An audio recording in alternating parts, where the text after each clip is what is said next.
Good afternoon and welcome to Lunchtime News on TV1 for the Newsfirst team. I'm Ditmini De Silva. Let's start off with a look at the headlines. Heated exchanges in Parliament over the post of Chairman of Committee on Public Finance. Wimar questions government over the arrival of high-level US military delegation. ප්‍රකාශයක් ඒ ගැන කරන්න පුළුවන් නම් මම ඉතා අගයකට සලකනවා. මගේ දැනුවත්කමක් නැහැ. සාමාන්‍යයෙන් ආරක්ෂක අමාත්‍යාංශය හරහා සිද්ධ වෙන දේවල් පිළිබඳව. Professionals take to the streets against unjust tax regime. SLPP Politico from Habarathuwa assaults JVP counterpart with microphone. Advanced level paper marking delayed.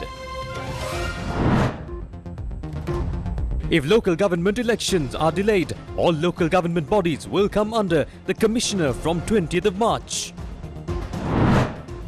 Pakistan President overrules Election Commission, Finance Ministry and Defence Ministry and sets date for crucial provincial elections.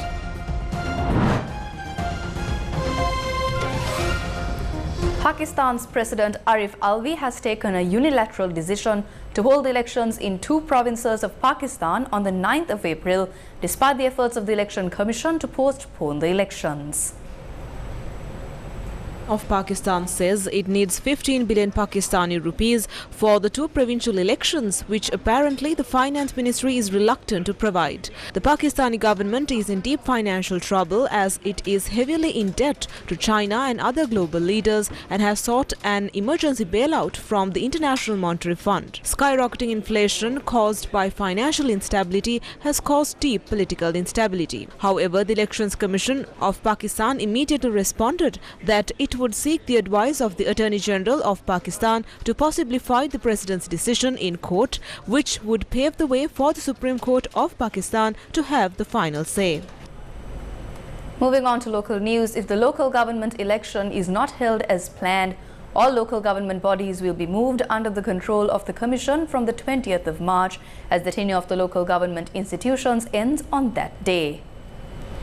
Public Administration and Home Affairs Secretary Neil Bandara Hapuhina stated that accordingly the secretaries of local councils and municipal councils as well as municipal commissioners are expected to carry out the administrative activities of those institutions. The petition filed against holding of the local government election is scheduled to be called up at the Supreme Court on Thursday. Based on the decision taken by the Supreme Court, the Election Commission will meet on Friday and take a decision. As of now, the postal poll related to the election has been postponed indefinitely due to the failure of the government printer to deliver the required ballot papers. The government printer took that step due to the non-payment of the required money for printing ballot papers. Recently, Sri Lanka's National Election Commission has informed the Supreme Court that obstacles have arisen with regard to conducting the local government election on the 9th of March 2023 as planned. General Secretary of the Sri Lanka Pudujana Peramuna, Attorney Sagara Karyawasam says the government must announce a definite date for the election if it claims it lacks funds to conduct the election at present. They're saying the country lacks funds. The election is the people's right and we will stand up for that. It is a right in a democratic country. If the country lacks funds, announce a definite date when the election can be held with sufficient funds. Announce that the country lacks funds and the election will be held on a set date and we will prepare for it. ඒ වෙලාවේ සල්ලි නැහැ. එහෙනම් අපි අහවල් දවසට ඡන්දේ තියෙනවා. ඡන්දේ කවදාද කියලා මේ රටට කියන්නේ. එතකොට අපි ඒකට ලෑස්ති වෙනවා. ඒ වුණාට දැන් අපිට දකින්න අයවැයෙන් බිලියන 10ක් වෙන් කරනවා මැතිවරණයට. එතකොට දැන් අයවැයෙන් වෙන් කරපු මුදල් මැතිවරණයට යොදවන්නේ නැත්නම් ඔය අයවැයෙන් ඇති වැඩක් නැහැ නේ මන්ත්‍රී. ඒක තමයි. That is true, but we are not responsible to answer that question. The Secretary to the Ministry of Finance is bound to answer that question.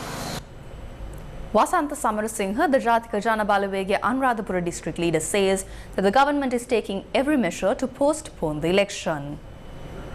Now Ranil Rajapaksa is trying all the tricks to avoid an election. Why have they already accepted the results? Even if there's an election or not, the result won't change. The government has to provide funds for the election. They have to find necessary funds without using any tricks to boycott an election. Any government official who is trying to stop an election from taking place must be ready to go to jail as well. An argument broke out in Parliament on Wednesday over the post of Chairman of the Committee on Public Finance. MP Dr. Harsha De Silva claimed he was named as COPF Chair However, the Communications Department of Parliament is not making the announcement. මේ සම්මත වීම දැනුම් දෙන්නේ නැත්තේ. Why is the announcement not being made? I led the Committee on Public Finance, casting aside political differences. Material provided by the Treasury were analysed. We did this for the goodwill of the country. I made it clear that I will not be part of the cabinet and that I will remain in the opposition to commit to the goodwill of the country. I tried to contact the Speaker several times. I request you to see to it that the announcement is made. තුන් පාරක්ම ගන්න උත්සාහ කරා. එතුමාව මට සම්බන්ධ කරගන්න බැරි වුණා. නිවේදනය නිකුත් කරන්න කියලා මම ඔබතුමාගෙන් කාරුණිකව ඉල්ලනවා. බොහොම ස්තුතියි. සිලෙක්ෂන් කමිටි එකේදී The appointment needs to be made on the consensus of the committee, and the opposition had proposed several names. We made it clear that the ruling faction is not prepared to take over the post by suspending the standing orders. We stated it with responsibility, and we maintain the position that the post must go to the opposition. When a name is proposed, there can be a consensus, but there must be an agreement on the individual. We took time for this process to confirm the appointment by speaking with our MPs as well. There is no mention that the name proposed by the chief opposition whip must be appointed. එන්නම් කියන එක. විපක්ෂය පත් කරන එකට විපක්ෂ සංවිධායකවරයා කියන කෙනාව පත් කළ යුතුයි කියලා ඒක කොහොමවත් කියලා නැහැ. The government cannot name the opposition MPs. That should be done by us. ඒක ආණ්ඩු පක්ෂ විපක්ෂ කියලා නෙමෙයි කමිටුවක් හැටියට සම්බන්ධ වෙච්ච තැන කමිටුව එකගතාවෙන් පත් කරන කතාවක් තමයි. Why is there no official announcement that MP Harsha De Silva was appointed? We did not reach an agreement. It was mentioned that another name was proposed. We would like to know the name that was proposed. I am asking for that name. It does not matter if the government or the opposition proposed it. If the opposition is given a post, the right to nominate to that post is given to the opposition. It is wrong to use the committee to disrupt the proceedings of the parliament. You cannot decide it here. When there is a committee, it must be decided based on a vote. Therefore, please do not mention names here. Solve it at the committee. In COPE or COPA, there is a vote. However, there is no vote for COPF.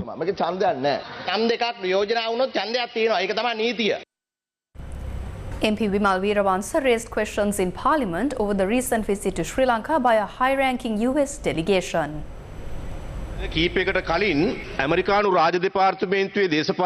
Several days ago, Victoria Nolan, the Under-Secretary of State for Political Affairs of the United States, visited the country. Thereafter, a delegation from the Pentagon arrived in the country aboard 2 US Air Force planes. It was reported that they met the President, Defense Secretary and the intelligence chiefs. However, they left the country soon after. The delegation was led by a senior officer from the US Defense Department. We are told that they arrived via the VVIP lounge. That is the only use for the President or visiting presidents. The immigration and immigration process was also not followed to the letter. These officials had visited the intelligence agency, the SIS. Before entering with weapons, they had disarmed the SIS. Is this an attempt to centralize the intelligence material in the country under a CIA official for him to decide on what reports will be sent or not? This House must be made aware on who they met, what they decided and so on. If the foreign ministry was aware of this, it would be best to make a statement.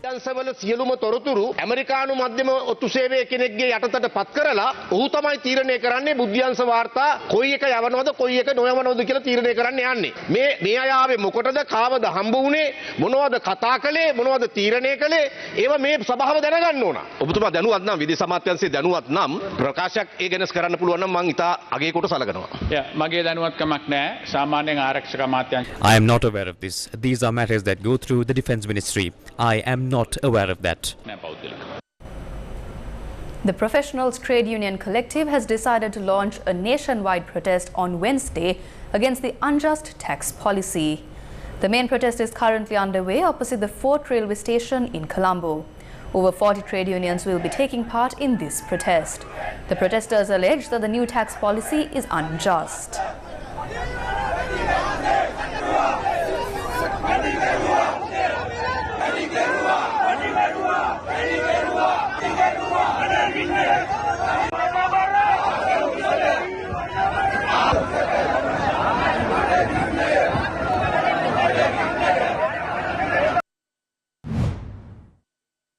Leaders of trade unions met with former President Maithripala Sirisena yesterday and informed him regarding the black protest organised jointly by civil organisations and trade unions against the unfair tax policy and electricity tariff hike. Representatives of several trade unions joined the discussion.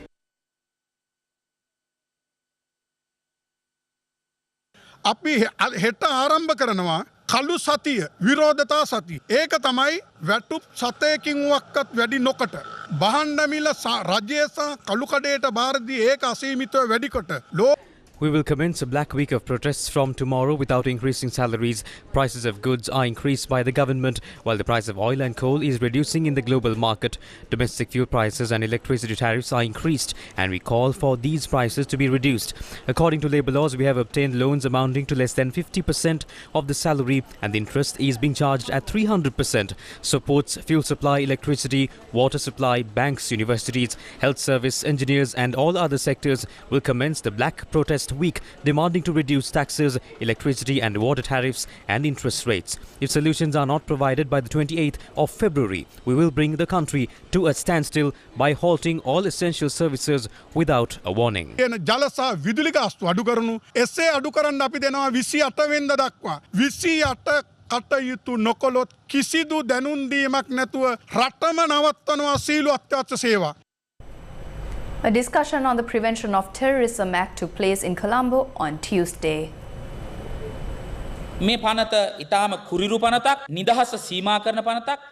The PTA is a brutal act that restricts freedom. It was created to pave the way for revenge. Hundreds of thousands drove a government out.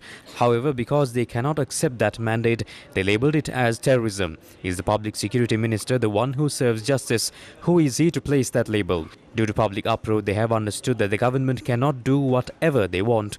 Political prisoners in large numbers are in prisons without charge or trial. They have been denied everything. If we look at history, people like Karunaman, who took decisions on terror, are with politicians and hold positions. Doesn't this law apply to them? They are trying to incite fear in society with the PTA. Now, there is a lot of hype even within the government circles, because they want to get the GSP, that they want to abolish the Prevention of Terrorism Act. So the government is also saying we want to abolish the Prevention of Terrorism Act.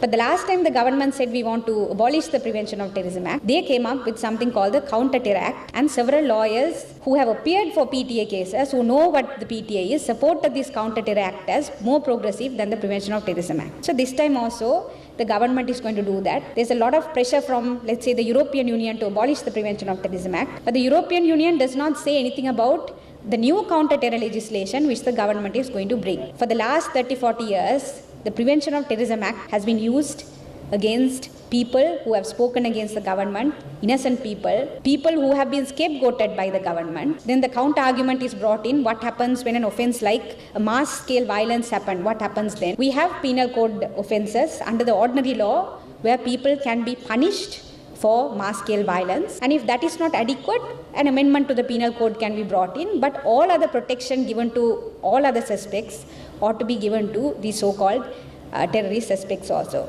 And this is the first time in the history of the PTA a magistrate has completely discharged a suspect from all charges under the Prevention of Terrorism Act. A JVP member of the Habaradua Pradeshya Sabha was reportedly assaulted with a microphone during the recent session of the local government institution. The member is currently being treated at the Karapitiya Teaching Hospital. The monthly session of the Habaradua Pradeshya Sabha took place on Tuesday, and it was chaired by Acting Chairman Bandupala Abekun. Opposing views were expressed during the session over a candidate from the Jatika Janabala Vegya contesting the upcoming local government election. It was reported that the dispute had led to a brawl, and SLPP member Chamila Priyanga had removed the microphone that was on his table and assaulted the JVP member. JVP member Takshina Davishan Gamage was reportedly attacked. The injured members were taken to the Karapitiya Teaching Hospital by opposition leader of the Habaradua Pradeshya Sabha, Lionel Ippalavatte, and several other members. The SLPP member who reportedly carried out the attack, Chamila Priyanga, was admitted to a regional hospital in Ahangama. Paper marking of the advanced level examination, which was scheduled to commence today, has been postponed. When Newsfirst inquired into the matter, the Commissioner General of Examinations, Amit Jasundara, said Paper marking was postponed due to insufficient number of teachers applying for the process. Commissioner General of Examinations Amit Jayasundara said insufficient number of teachers applying for the process was due to an issue regarding allowances provided for paper marking. He further said the proposal forwarded to the Cabinet to increase the A-level paper marking allowances was approved.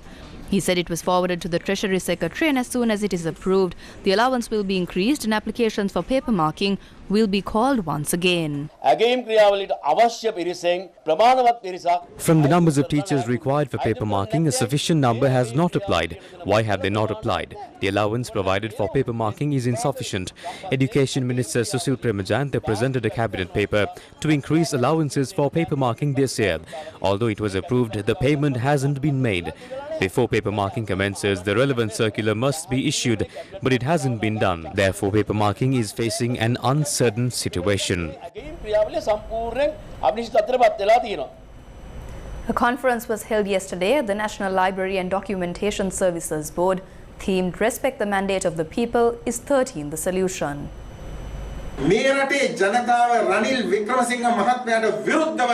The people of this country voted against Ranil Wickremesinghe so that the 13th Amendment would not be implemented. You may remember back then how I, with Govinda Kumaratunga, Sarath Virasekara, Udega Manpila and Muzammil stood on the same stage as Gotabaya Rajapaksa and stood against the implementation of it.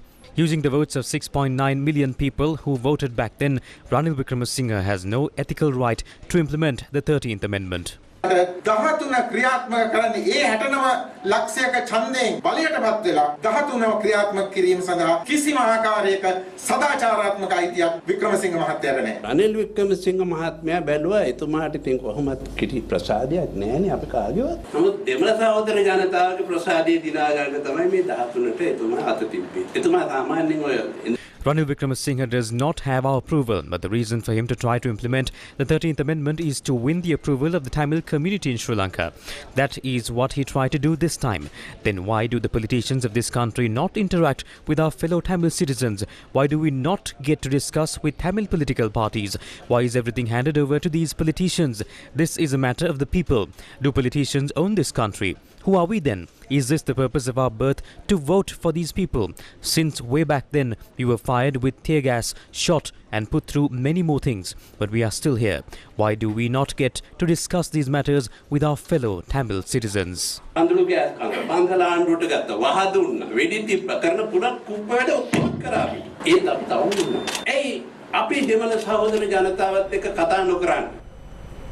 Leader of the opposition Sajith Premadasa says that what the country needs is a beautiful leadership and not a cruel one.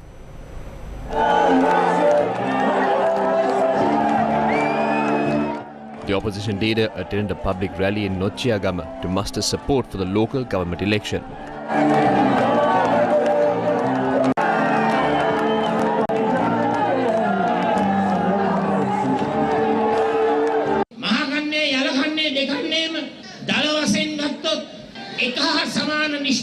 When taking both the Yala and Maha seasons into consideration, can be seen that the gross production is the same in both. The Maha season had a little bit more harvest than the Yala season. Back then, way before Gotabaya Rajapaksa decided to ban the import of fertilizers, there was not that much of a production of the harvest. The fertilizers, insecticides and weedicides should be provided at an affordable price. That is not enough. A good price should be paid for the paddy harvest reaped.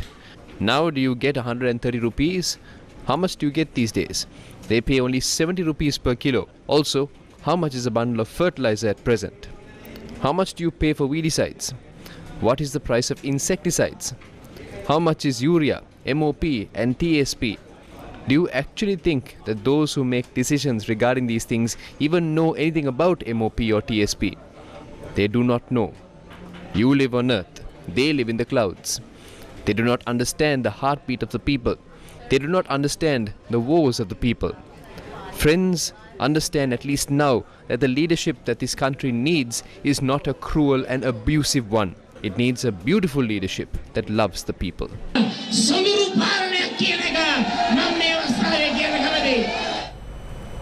In more local news, a minor tremor measuring a magnitude 3.2 was reported from Buttala. The Disaster Management Centre confirmed that a tremor was reported from Buttala. It noted that the Geological Survey and Mines Bureau had confirmed that the tremor was recorded at 11:44 a.m.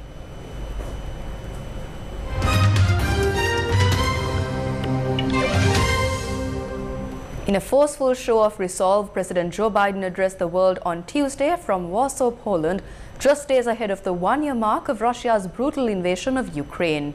He said there is a choice between democracy that lifts up the human spirit and the brutal hand of the dictator who crushes it. A dictator bent on rebuilding an empire will never be able to ease the people's love of liberty. Brutality will never grind down the will of the free. And Ukraine will never be a victory for Russia. Never.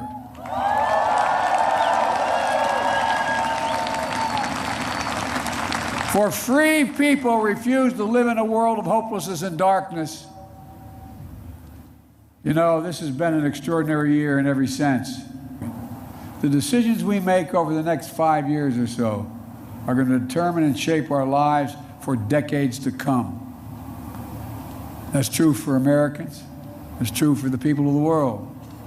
And while decisions are ours to make now, the principles and the stakes are eternal. The choice between chaos and stability, between building and destroying, between hope and fear, between democracy that lifts up the human spirit and the brutal hand of the dictator who crushes it, between nothing less than limitation and possibilities. The kind of possibilities that come when people who live not in captivity but in freedom. Freedom. Freedom. There is no sweeter word than freedom. There is no nobler goal than freedom. There's no higher aspiration than freedom. Americans know that, and you know it. And all that we do now must be done so our children and grandchildren will know it as well. Freedom. The enemy of the tyrant and the hope of the brave and the truth of the ages. Freedom. Stand with us. We will stand with you. Let us move forward with faith and conviction and with an abiding commitment to be allies, not of darkness but of light, not of oppression but of liberation, not of captivity but yes, of freedom. Biden's speech came hours after Russian President Vladimir Putin addressed Russia's parliament, announcing the country would stop participating in the New START nuclear arms treaty with the US, the last remaining major arms control agreement between the two countries. Putin said that Russia is not withdrawing from the treaty for now, but is suspending it, saying the war in Ukraine means it is not possible to allow American inspectors to visit Russian nuclear sites as agreed under the treaty.